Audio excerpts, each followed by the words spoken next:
एक ऐसा मैच जिसने इंडिया और ऑस्ट्रेलिया के बीच ऐसी दुश्मनी पैदा कर दी जो 16 साल बाद आज भी बरकरार है। इस मैच में दोनों टीमों के पास एक से बढ़कर एक योद्धा थे। भारत के पास क्रिकेट का भगवान था तो ऑस्ट्रेलिया के पास हैडन के रूप में क्रिकेट का हैवान था। हाँ, भारत के पास धोनी की ताकत थी तो वहीं ऑस्ट्रेलिया के पास ब्रैडली का कहर था और एंड्रयू साइमंड्स तो हैवानियत की सारी हदें पार कर देने को तैयार था। इंडियन टीम के कप्तान MS धोनी ने टॉस जीतकर पहले बल्लेबाजी करने का फैसला किया और भारतीय टीम की तरफ से सचिन तेंदुलकर और सौरभ गांगुली की सलामी जोड़ी पारी का आगाज करने मैदान पर आती है। वहीं कंगारू की तरफ से गेंदबाजी की कमान ब्रैडली के हाथों में होती है।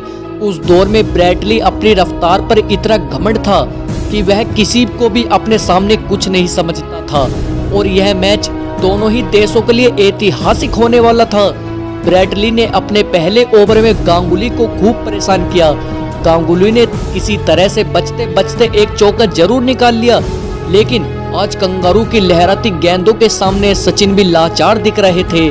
नेथन ब्रैकन की एक लहराती हुई गेंद सचिन के पैरों पर सीधे लगती है और एक पल के लिए ऐसा लगता है कि अंपायर इसे आउट जरूर देगा, लेकिन ऐसा नहीं होता।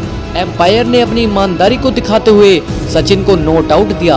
अब सचिन पूरी तरह से कंगारू टीम पर हावी हो जाते हैं। भारतीय टीम का स्कोर 5 ओवर में मात्र 13 रन होता है और गांगुली अटैक करने का डिसाइड करते हैं। ब्रैडली की गुड लेंथ गेंद पर गांगुली शानदार कवर ड्राइव लगाते हैं और दर्शकों में जोश भर देते हैं। दूसरी तरफ सचिन अभी भी संघर्ष कर रहे थे और एक बार फिर ब्रैडली की गेंद पर आउट होने से बच जाते हैं। क्रिकेट का भगवान कहे जाने वाले सचिन एक एक रन के लिए तरस रहे थे और सामने ब्रैडली उनकी परीक्षा ले रहा था। ऑस्ट्रेलिया जैसी खतरनाक टीम के खिलाफ ऐसी धीमी शुरुआत हार की तरफ इशारा कर रही थी और इसके बाद सौरभ गांगुली ने प्रहार करना प्रारंभ तो किया, फिर चाहे ब्रैडली हो चाहे जॉनसन हो, गांगुली ने सबकी नाक में दम कर रखा था। जिस मैदान पर एक रन बनाना मुश्किल हो रहा था उसी मैदान पर रनों की नदियां बह रही थी। दूसरी तरफ सचिन ने भी अपना हाथ खोलना शुरू किया और एक बेहतरीन चौका लगाया। उधर सौरभ गांगुली अपनी धुन में शॉट्स लगाए जा रहे थे। अब भारतीय टीम का स्कोर 100 रनों के करीब पहुंच चुका था कि तभी सौरभ गांगुली ब्रैडली की गेंद पर आउट हो जाते हैं। सौरभ गांगुली 41 रन बनाकर पवेलियन वापस चल दिए। गांगुली की जगह अब युवराज सिंह मैदान पर आते हैं और सचिन के साथ मिलकर पारी को आगे बढ़ाने के साथ साथ स्कोर को 200 रनों के पार पहुंचा देते हैं। अब तक सचिन का बल्ला खामोश हो रहा था और युवराज सिंह अभी अभी मैदान पर आए थे, तो ऐसे में सारी जिम्मेदारी सचिन के कंधों पर थी और एक बार फिर सचिन ने बेहतरीन चौका लगाया। कंगारुओं ने युवराज सिंह को अपनी स्पिन में फंसाना चाहा, लेकिन सिक्सर किंग अपनी प्रतिभा का प्रमाण दे रहे थे। सिक्सर किंग चौकों की बरसात कर रहे थे और 41वें ओवर में 2 शानदार चौके मार दोनों ने 50 रनों की साझेदारी भी पूरी कर ली। इसके तुरंत बाद सचिन तेंदुलकर ने भी अपना 50वां पूरा कर लिया। इसके बाद सचिन ने 91 गेंदों का सामना किया। उधर अब युवराज सिंह अपने रौद्र रूप में आ चुके थे और जब वो कंगारू गेंदबाजों को सामने देखते मानो अपने शिकार की तरफ झपट पड़ते। अब युवराज का इस मैच में एक तरफा राज चल रहा था। भारतीय टीम के लिए साझेदारी अच्छे रूट पर आगे बढ़ रही थी और ये जोड़ी भारतीय टीम की पूरी तरह से कमान संभाल चुकी थी। हालांकि अब भारतीय टीम को बड़े शॉट की दरकार थी और ऐसे समय युवराज सिंह आउट हो जाते हैं। युवराज ने 39 रन बनाए और अब कप्तान MS धोनी मैदान पर आते हैं। युवराज के जाने के बाद रन रेट पर गहरा असर पड़ता है और कंगारू एक बार फिर से अपनी पकड़ बनाने में कामयाब हो जाते हैं, लेकिन सचिन का प्रयास अभी भी जारी रहता है और वह लगातार अपना बल्ला घुमाए जा रहे थे और साथ में बाउंड्री लगाए जा रहे थे।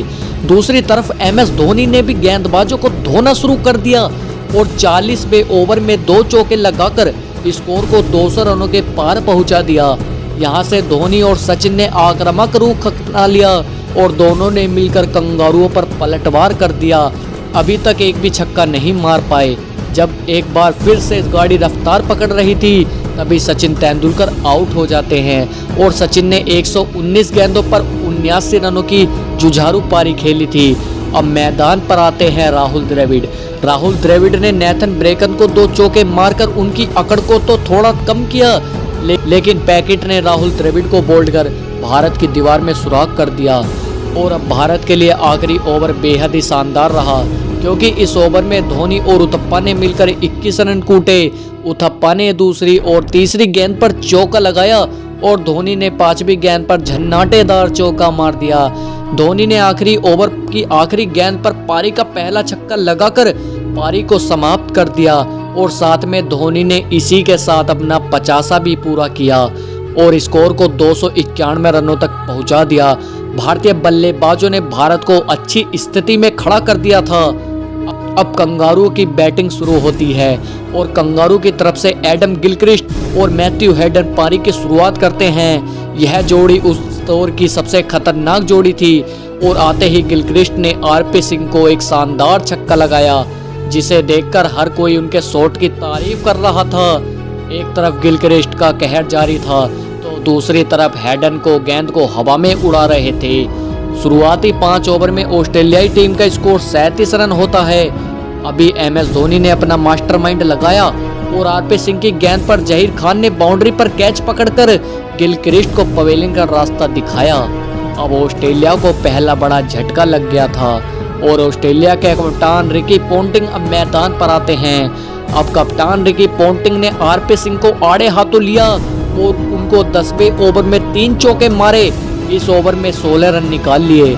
अब 10 ओवर की समाप्ति पर ऑस्ट्रेलिया का स्कोर 75 रनों पर जा चुका था। ऑस्ट्रेलिया टीम को एक बेहतरीन शुरुआत मिल चुकी थी और हेडन का बल्ला रुकने का नाम नहीं ले रहा था, क्योंकि वह गेंदबाजों के साथ खेल नहीं खिलवाड़ कर रहे थे और भरे मैदान पर उनका मजाक बना रहे थे। अब इन दोनों की खतरनाक बैटिंग में 50 रनों की साझेदारी पूरी हो जाती है। अब ऑस्ट्रेलिया को 57 गेंदों पर जीतने के लिए 102 रन चाहिए थे और साइमंड्स ने चौका जड़ स्कोर को 200 रनों के पार पहुंचा दिया। इसके बाद भी साइमंड्स का प्रहार जारी रहता है और देखते ही देखते उन्होंने अपनी हाफ सेंचुरी पूरी कर ली। अब आखिरी ओवर में 16 रनों की दरकार थी, लेकिन जहीर खान ने शानदार गेंदबाजी की और कुछ डॉट गेंद फेंकी, जिसकी वजह से लास्ट में 1 रन आता है और आखिरी गेंद पर भी 1 ही रन आता है, जिसकी वजह से भारतीय टीम ने 8 रनों से यह मुकाबला जीत लिया। उस वक्त ऑस्ट्रेलिया को हराना किसी सपने से कम नहीं था और उस वक्त की ऑस्ट्रेलिया टीम दुनिया की सबसे घमंडी टीम थी। मैच में धोनी को शानदार बैटिंग कर और जबरदस्त कप्तानी के लिए मैच के बाद मैन ऑफ द मैच दिया गया। तो दोस्तों, महेंद्र सिंह धोनी की आपको ये पराक्रमी पारी कैसी लगी, हमें कमेंट करके ज़रूर बताइए और वीडियो को लाइक और चैनल को सब्सक्राइब भी ज़रूर कर लीजिए।